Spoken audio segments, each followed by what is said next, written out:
अब देखो यहाँ पर साथियों हाइड्रोक्साइड हाइड्रोक्साइड हाइड्रोक्साइड हाइड्रोक्साइड, सबके पीछे हाइड्रोक्साइड लिखा हुआ है। तो मतलब यहाँ पर क्षारक की बात हो रही है। कैल्शियम हाइड्रोक्साइड का उपयोग कहाँ होता है नयन सोनी जी? कैल्शियम हाइड्रोक्साइड का उपयोग कहाँ होता है? यहाँ पर चूने के पानी के अंदर, चूने के पानी के अंदर। नेक्स्ट लिखा हुआ है अमोनियम हाइड्रोक्साइड।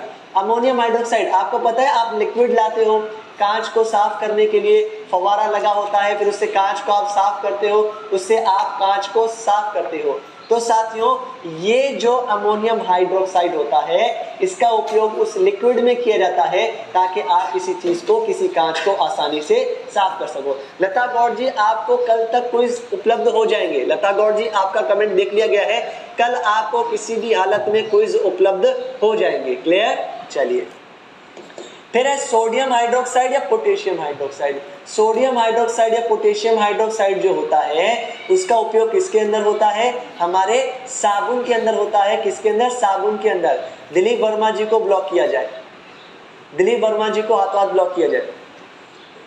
नेक्स्ट है मैग्नीशियम हाइड्रोक्साइड। मैग्नीशियम हाइड्रोक्साइड किसके अंदर मिलता है? तो साथियों मैग्नीशियम हाइड्रोक्साइड किसके अंदर मिलेगा आपको? दूध या मैग्नीशियम। आपको पता है इनो पीते हैं, इनो जब पेट में जलन होती है या एसिडिटी होती है उस समय आप इनो पीते हैं। तो इनो के अंदर क्या होता है साथियों? इनो के अंदर क्या होता है? मैग्नीशियम हाइड्रोक्साइड होता है, जिसे हम दूधिया मैग्नीशियम भी कहते हैं या मिल्क ऑफ मैग्नीशिया भी कहते हैं। क्लियर हो गई चीज? यहाँ तक अब आपको कोई डाउट नहीं, कोई दिक्कत नहीं, मजा आ गया, आनंद आ गया। तो साथियों हमने कुछ अम्लों के उदाहरण के बारे में बात की और इसके साथ साथ कुछ क्षारक के उदाहरण के बारे में बात की। तो मित्रों प्रश्न ये उठता है कि मेरे सामने कोई वस्तु रखी हुई है पर मैं उसको चख नहीं सकता। बिना चखे मुझे ये पता करना है कि वो अम्ल है या क्षार है, तो मैं कैसे पता करूं?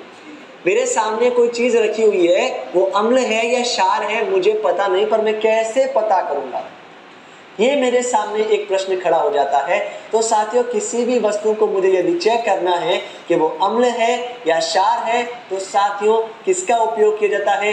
किसका उपयोग किया जाता है? क्षारक का उपयोग किया जाता है, सॉरी सूचक का उपयोग किया जाता है। किसका उपयोग किया जाएगा? सूचक का उपयोग किया जाएगा।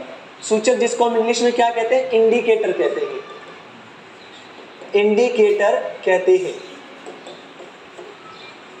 क्या होता है इंडिकेटर, क्या होता है सूचक? जैसे गाड़ी के इंडिकेटर होते हैं, मुझे अगर राइट में मुड़ना है तो मैं लाइट वाली क्या करता हूँ? लाइट लगाता हूँ या इंडिकेटर लगाता हूँ, जिससे मेरे पीछे जो गाड़ी वाला आ रहा है या जो सामने से गाड़ी वाला आ रहा है उसको पता चल जाए कि मुझे राइट में मुड़ना है। अगर मुझे लेफ्ट में मुड़ना होता है तो यहाँ पर क्या करूंगा? मैं लेफ्ट वाला इंडिकेटर लगाऊंगा और साथियों लेफ्ट वाला जैसे ही इंडिकेटर लगाऊंगा, मेरे सामने जो गाड़ी आ रही है, मेरे पीछे जो गाड़ी आ रही है, उसको पता चल जाएगा कि मुझे लेफ्ट में मुड़ना है। तो कोई भी चीज अम्ल है या क्षारक है, ये सारी चीजें मुझे पता करनी है, तो मैं किसका उपयोग करूंगा? सूचक का उपयोग करूंगा या इंडिकेटर का उपयोग करूंगा। तो साथियों इंडिकेटर मुझे क्या बताता है? कोई वस्तु जो मेरे सामने रखी हुई है वो अम्लीय है या क्षारीय प्रकृति की है। इस चीज को पता लगाने के लिए हम सूचक का उपयोग करते हैं। अब आपके कोर्स के अंदर मेन 4 प्रकार के सूचक दिए गए हैं। कौन कौन से सूचक हैं, एक एक के बारे में बात करेंगे। चलिए तो सबसे पहला बिल्कुल सही बोलो, लिटमस पेपर, टर्मेरिक और हिबिस्कस। चलिए अब बात करते हैं नेक्स्ट।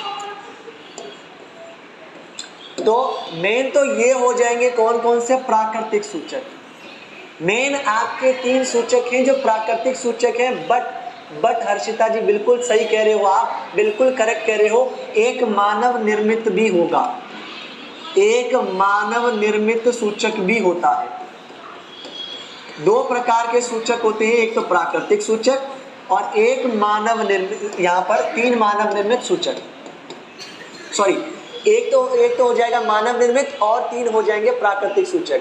तो मानव निर्मित सूचक कौन सा है? फिनोल्फ्थेलीन। फिनोल्फ्थेलीन। क्या कह रहा हूं? आपके कोर्स के अंदर कुल 4 सूचक हैं। कितने सूचक हैं? 4 सूचक हैं। और प्राकृतिक सूचक कितने हैं? 3। और मानव निर्मित सूचक कितना है? 1। ठीक है, तो प्राकृतिक सूचक में कौन कौन से हैं? सबसे पहला लिटमस पेपर, फिर हो जाएगा गुड़हल का पुष्प, फिर हो जाएगा अन्न। ये 3 चीजें हैं ऐसी जो प्राकृतिक सूचक में आएंगी। और इसके बाद एक मानव निर्मित सूचक है जिसका नाम क्या है, फेनोल्फथालीन। ठीक है सीताराम जी, तो सबसे पहले सूचक के बारे में बात कर लेते हैं। चलिए स्टार्ट करते हैं हमारे लिटमस के साथ। तो लिटमस जो होता है ये एक प्राकृतिक सूचक क्यों होता है, क्योंकि इसे पौधों से प्राप्त किया जाता है। इसे किससे प्राप्त करते हैं, जी कह रहे सर मिथाइल ऑरेंज भी होता है, बिल्कुल होता है बेटा, बिल्कुल मिथाइल ऑरेंज भी होता है, लेकिन 7th क्लास की बुक के अंदर यहाँ पर मानव निर्मित केवल एक दिया गया है, फेनोल्फथालीन। ठीक है, चलिए तो ये किससे प्राप्त किया